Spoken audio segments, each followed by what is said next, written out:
그럭저럭 15년이 다 되어가는데 나는 신발 회사 영업직이었다. 대기업의 연가 공세에 밀리고 밀려 사장의 불호령이 떨어졌다.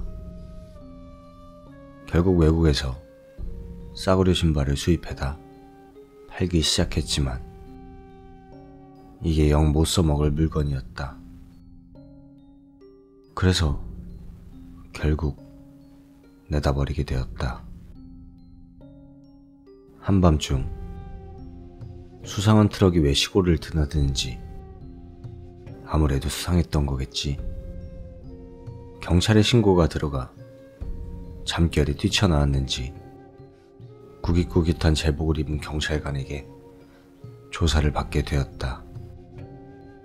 조수석에 타고 있던 내가 운전자 대신 대답에 나섰다.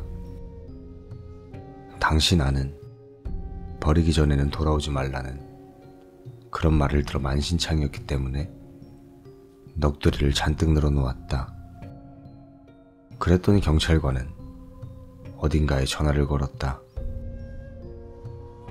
저 불쌍한테 공양으로 바친다면 눈 감아줄 수 없는 것도 아니라고 방금 전화한 촌장이 말하더라고. 조금 기묘한 제안이었다. 넘겨받은 지도에는 이 근처 마을 주변 산속 불상의 위치들이 그려져 있었다. 필사적으로 산마다 아니어 그걸 공양이랍시고 신발을 버리고 왔다.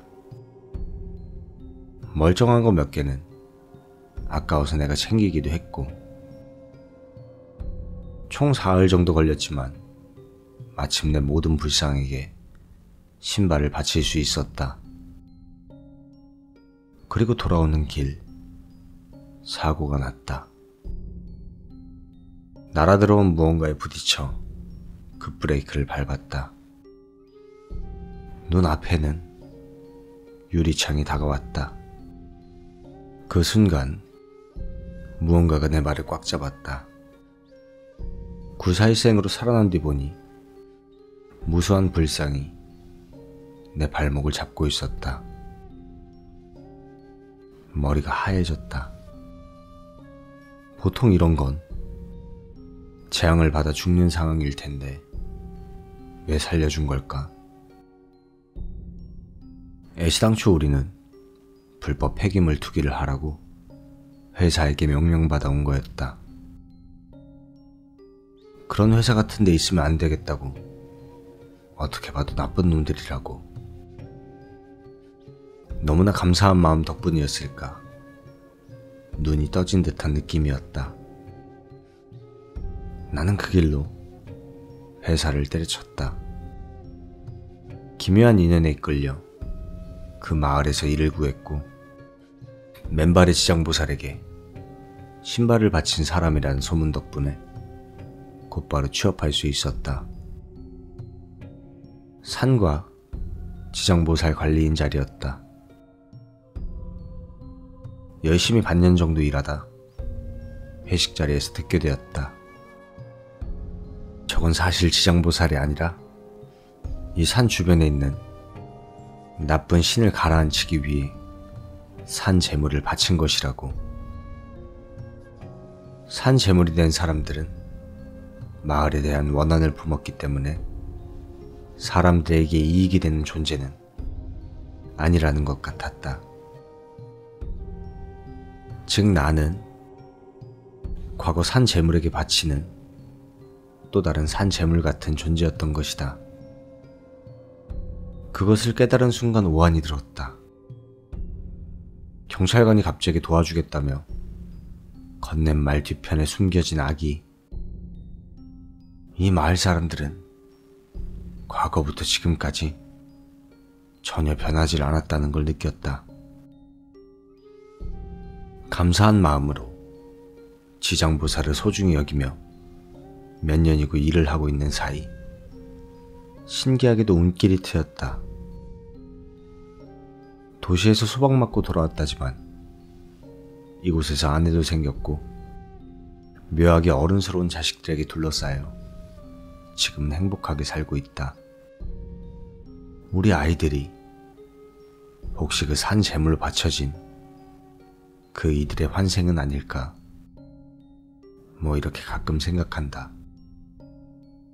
하지만 내 곁에서 행복하게 살고 싶다고 생각해준 그 마음을 생각하면 내게는 어떤 두려움도 없이 그저 감사할 뿐이다.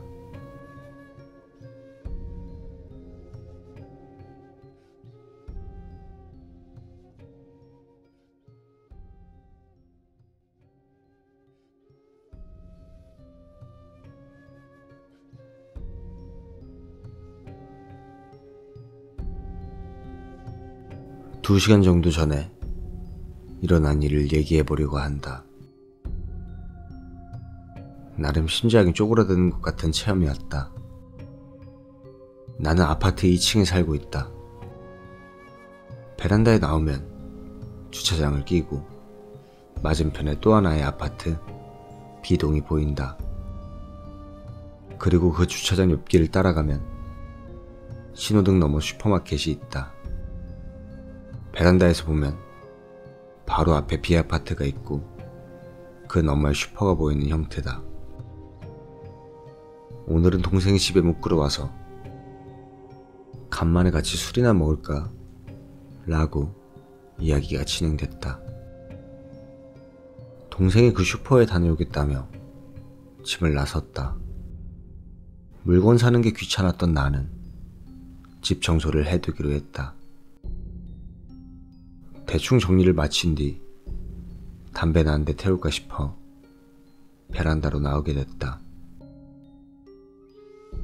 하지만 담배를 다 피웠는데도 동생의 모습은 보이질 않았다. 추워서 방으로 들어가려는데 마침 동생이 슈퍼에서 나오는 게 보였다. 나는 철없이 손을 흔들며 야, 보이냐? 하고 동생에게 소리를 질렀다. 횡단보도 너머에 서 있는 동생은 전혀 알아차리지 못하는 것 같았다. 다시 한번 크게 양손을 흔들며 그렇게 소리치려던 순간 나는 무언가를 눈치채고 말았다.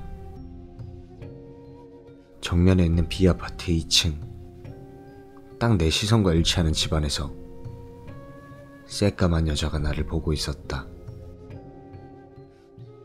그 방은 내가 이사를 처음 왔을 때부터 무언가 이상하다고 느꼈던 곳이었다. 베란다를 통해 보면 집에 가구 하나 없는 데다가 빨래를 널거나 하지도 않았기 때문이었다. 게다가 내가 사는 4년 동안 누가 거기 사는 걸 본 적도 없었고 아무도 안 사는 것인가 싶었지만 가끔 밤에 불이 켜져 있는 때가 있었다.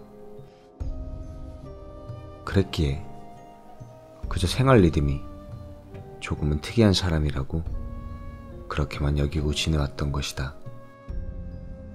그런데 바로 그 집에서 새까만 여자가 나를 뚫어져라 바라보고 있었다. 불이 켜져 있었지만 어째서인지 그 여자만 얼굴 표정도 보이지 않을 정도로 정말로 새까맸다. 순간 식은땀이 등골을 타고 흘렀다. 그 여자로부터 시선을 뗄 수가 없게 되어 나는 울 것만 같았다. 그 순간 아래쪽에서 형! 하고 목소리가 들려왔다. 아래를 내려다보니 동생이 씩 웃으며 잔뜩 사왔어! 라고 외치고 있었다.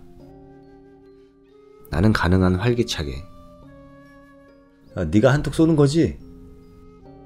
하고 동생을 보며 대답했다. 그때 내 머릿속에는 정면에 있는 저 녀석은 자기를 부르는 거라고 생각해서 나온 건가? 라는 생각뿐이었다.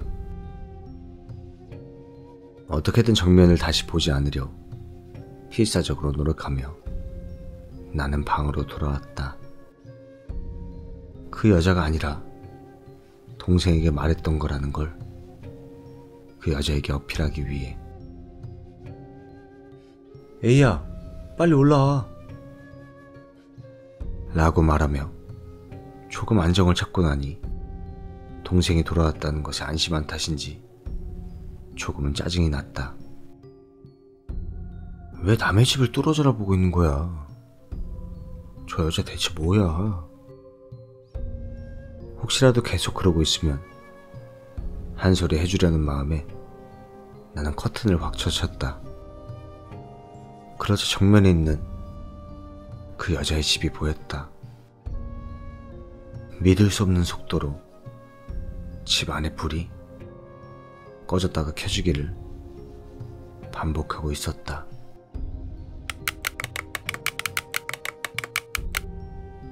재빨리 커튼을 닫은 뒤 나는 돌아온 동생에게 달라붙어 엉엉 울었다.